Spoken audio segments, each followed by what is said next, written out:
you're taking the time out today to host me here at your home, and I wanted to interview you for a book called America the Beautiful, Okay. as seen through the eyes of its immigrants. All right. That would be you. Thank you so much. You're welcome.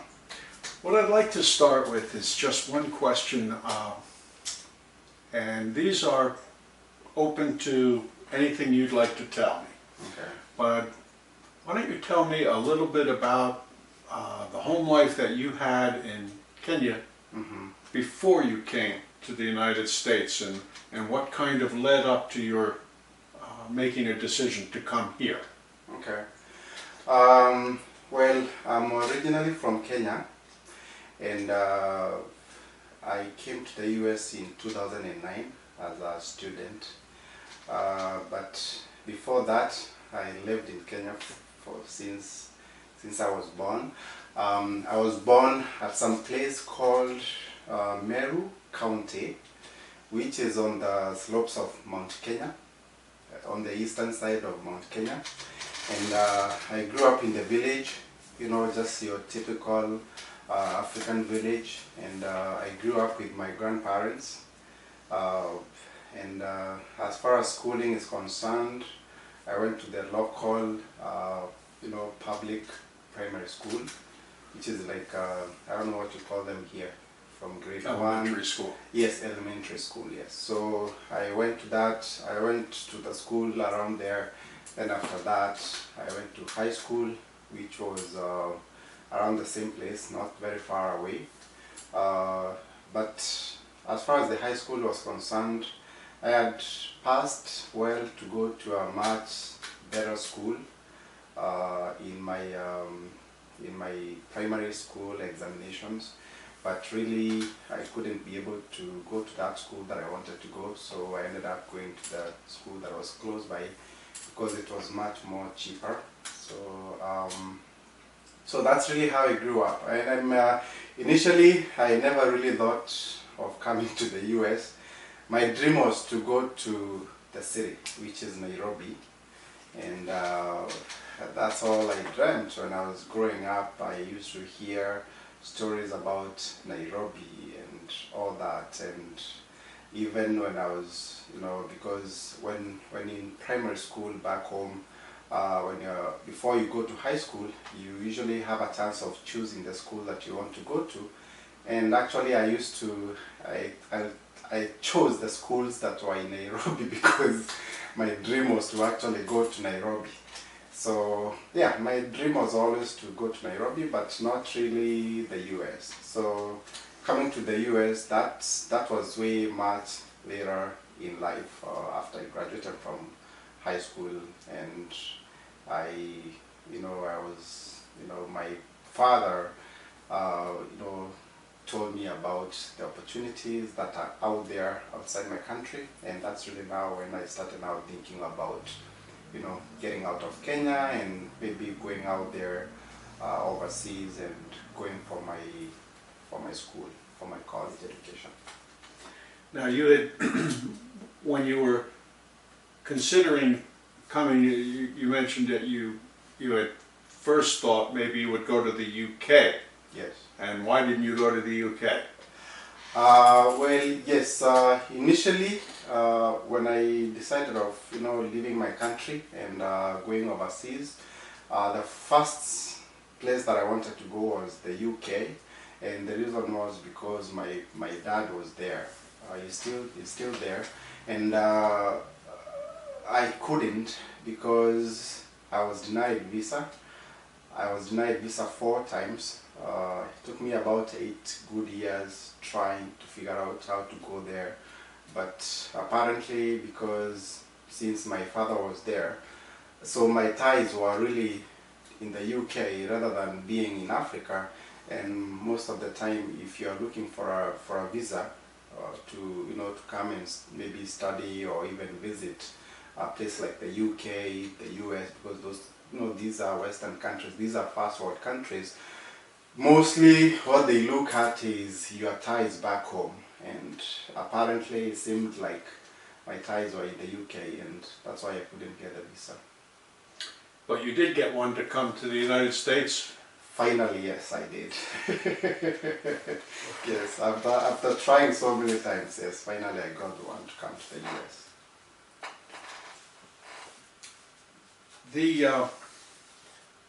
The idea of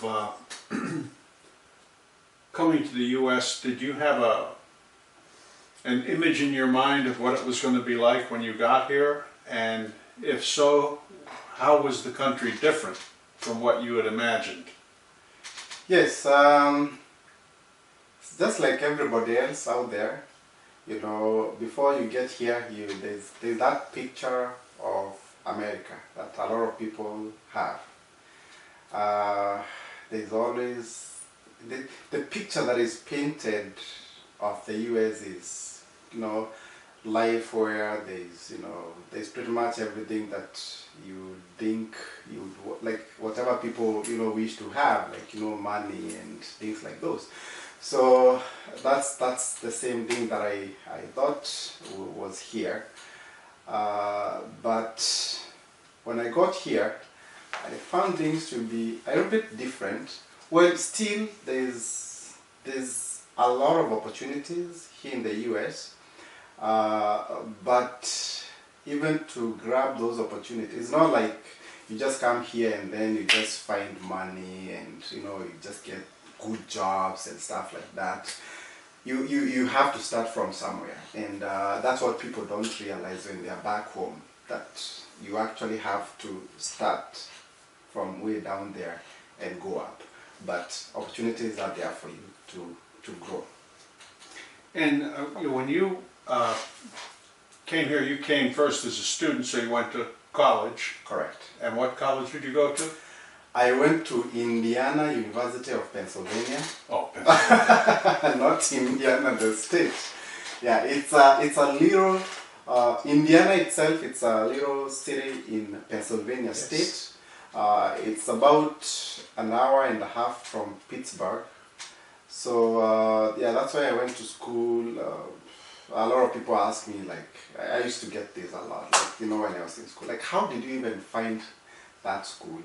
You know, but you know, that's the power of the internet. So, you know, just trying to look for schools online, and apparently that's one of those schools that accepted me. So, and I got acceptance, and then when I went for the visa, I got the visa, and I ended up going there. So tell me then a little bit. So now you come, you have your visa, Mm-hmm. and you get accepted to university. Yes. So you now have a journey in front of you. Correct. From graduating university, and now here you are in Tampa, Florida, Yes. business person. So Mm-hmm. why don't you give me a brief run through of that little journey that you took, because it isn't a straight line. Yes, it's not.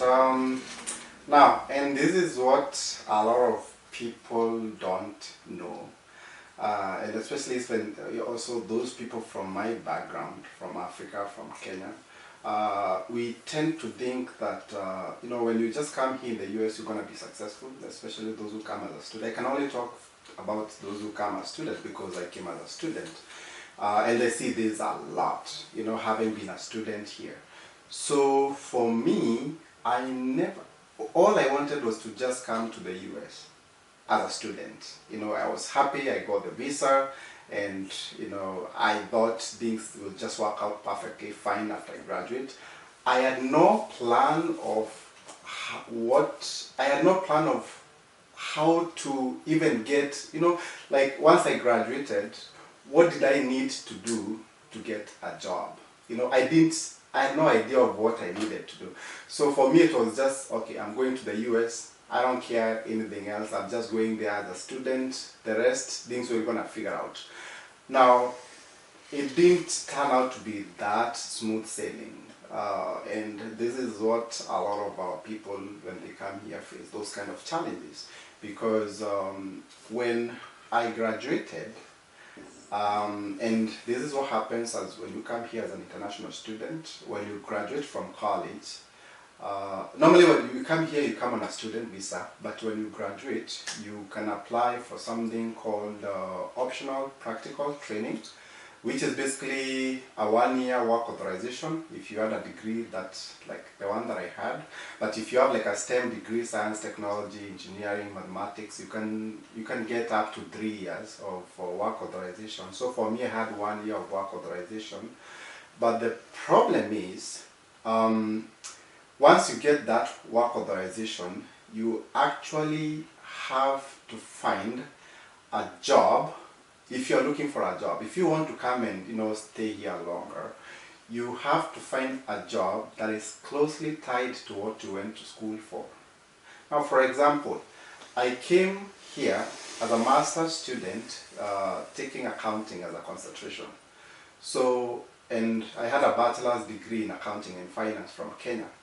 So when I graduated and when I got that work authorization, which was for 1 year, I needed to find a job that is close to what I did in school.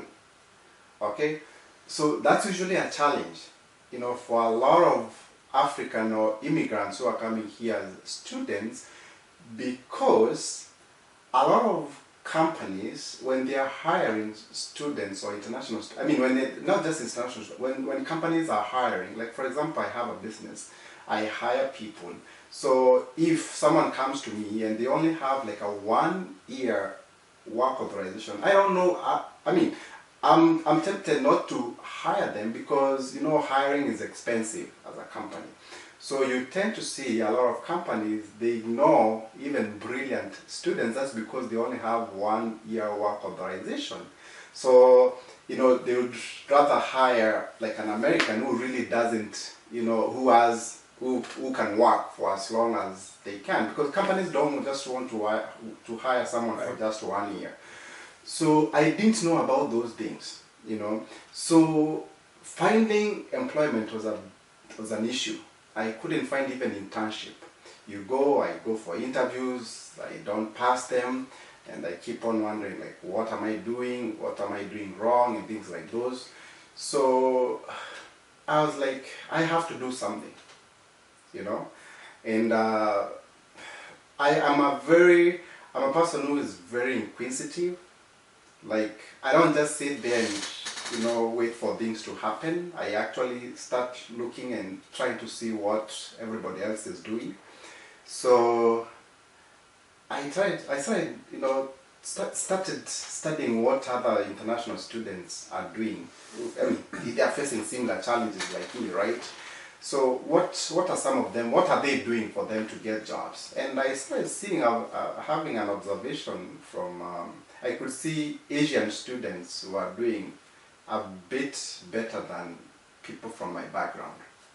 I could hear someone got a job somewhere, a good job, and yet here I was struggling. So I realized, that's when I realized that a lot of Asian students, they are more inclined into the IT industry. Like if you go to big organizations here in the US, if you go to the IT department, most of the time the people that you see there, immigrants, they are usually Asians, specifically Indians. They are really good in the IT industry. So I was like, okay, they are getting jobs. It's not like the jobs are not there. The jobs are there, but the jobs that are there, they are more IT jobs, So even though I had a business degree, I could still transition into IT.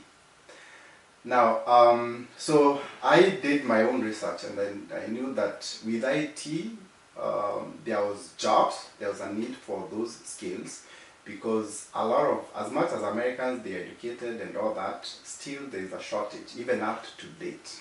Okay, there's a shortage of people with IT skills, because IT is very broad and technologies keep on improving every single day. So there's not many people with those skills, and that's why you find a lot of companies, they actually outsource people from India or Asia to do, to implement their IT projects. So once I figured out that there was a way out for me to actually get a job in the tech industry. So that's when I got trained. I looked for opportunities for training on specific tech skills that could help me get a job. And I was trained as an Oracle consultant, basically meaning I was trained as a person who goes out there to clients and implements the Oracle system so that the client can start using it on a day-to-day basis. I'll try to explain a little bit further. Now, when companies or when big organizations, when they buy a system like Oracle, which is a financial system, they can't really start using that system immediately. They have to implement it for them now to start using it on a day-to-day basis. Now, for them to do that, they need consultants. They need people who can be able to implement it. And that's what I was trained. I was trained to be that person who implements the Oracle system for clients as a systems analyst. And these are skills that are in high demand a lot in the US. And immediately I got trained. It took me about 5 months to get the training, and I was actually able to go out there and get a job, as a consultant. And that's really how my journey started, doing IT consulting. And here I am. Yes. When you were trying to establish yourself here, one of the things that you mentioned was one of the barriers or one of the hurdles that you had to overcome was jobs were there, but not necessarily being handed out to everybody. And so finding a job was a real barrier, which you explained. You went back to school. Were there other barriers that you encountered as you've been in the country? Yes, other than jobs, and this is what a lot of immigrants face in this country, is immigration documents, immigration papers. It's a big deal.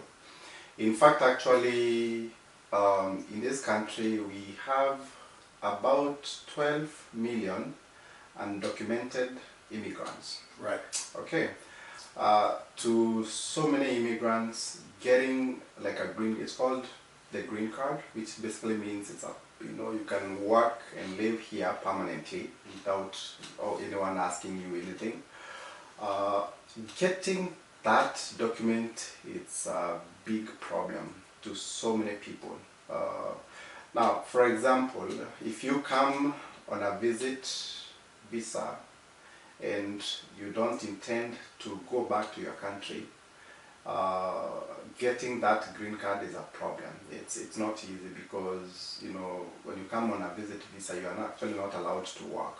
So there's really no path of you being able to get the green card, and the only way that you can probably get a green card is maybe if you come here and maybe you love someone and then you get married, and that person who is a citizen can be able to provide you with a way of getting the green card. Now, as students, as international students, you see now when you graduate from college, I told you that you graduate, then you get that work authorization. Then now, that work authorization will just give you authorization for just 1 year. Now, if you are someone who is ambitious, you want to stay in this country, take the opportunities that are there, you will need to find an employer who is willing to sponsor you long term. Okay, now that's one of the challenges that I personally also faced, because I had to figure out not just a job. Okay, of course I wanted a very well-paying job, a good job, yes, right. But also I had to worry about my papers, my immigration documents here. I can't just work in a job. Even if I get a job, then what? After like 1 year, what happens? So I had, even if a company gives me a job, they also have to be willing to sponsor me. long term. For my work visa, for me to stay here long term, because my ambition was to actually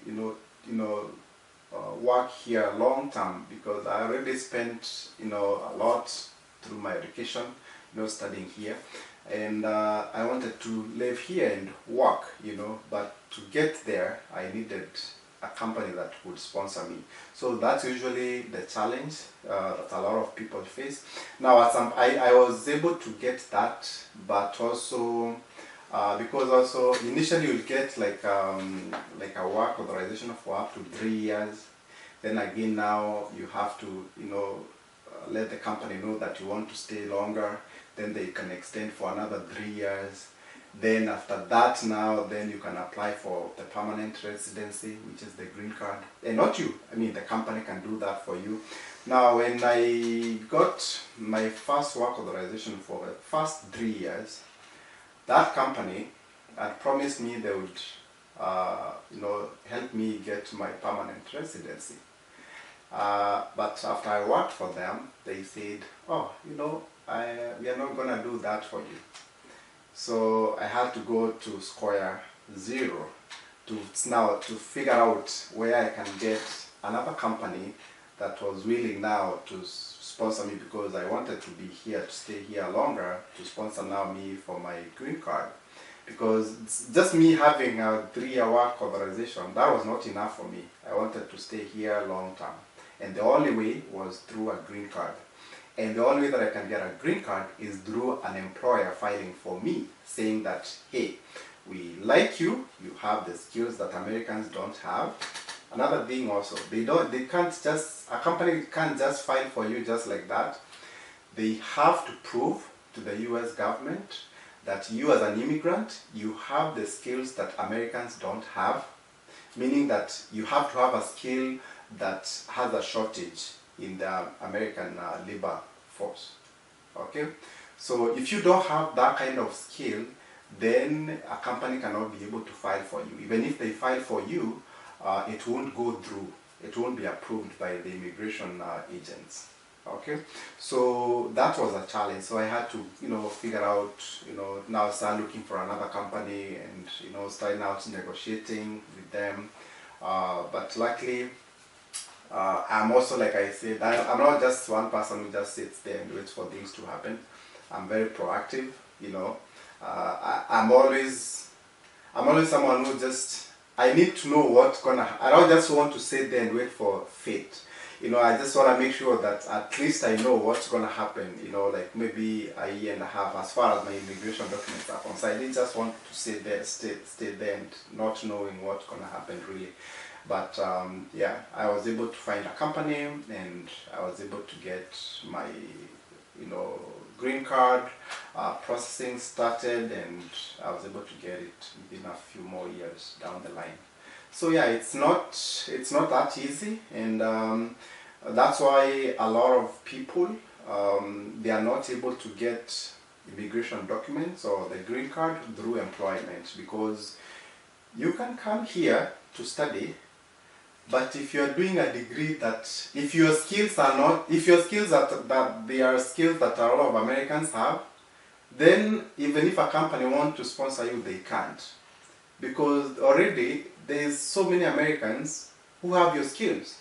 So when they submit your paperwork for sponsorship to the government, they won't be approved because there's Americans with the jobs. So the government, they have as employers, you first of all have to give a job to an American before you give it to an immigrant. That's how it is, and that's how it has been throughout.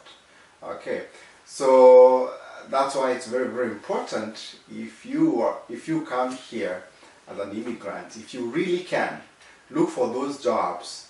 I mean, look for those skills that most Americans don't have, and IT is, unfortunately, IT is one of those skills that a lot of people don't have, and you can be able to get your immigration documents or your immigration papers. That's a very important and a very worthwhile piece of advice that you've offered to people who are coming here, who might want to stay longer. Yes. They're not just here visiting, they're not just here to get a degree and go home, Yes. but they'd like to actually become a part of America. Correct. Yes.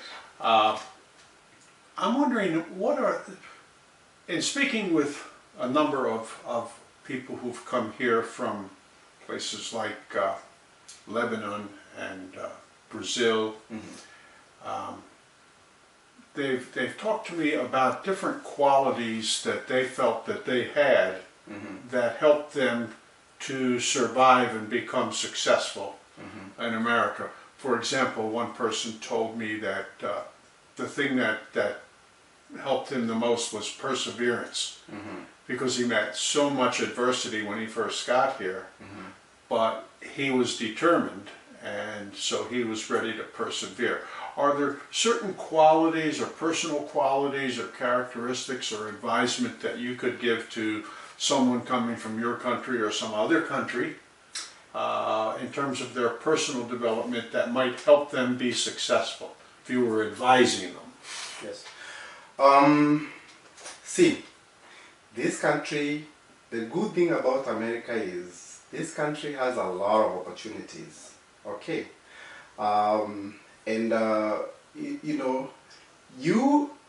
For you to take advantage of those opportunities, you need to be ambitious.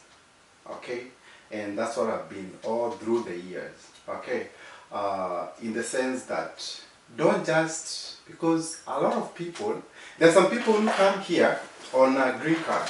Okay, I don't know whether you know this, but the US government gives about 55,000 green cards every year to anyone out there in the world who has at least a high school diploma.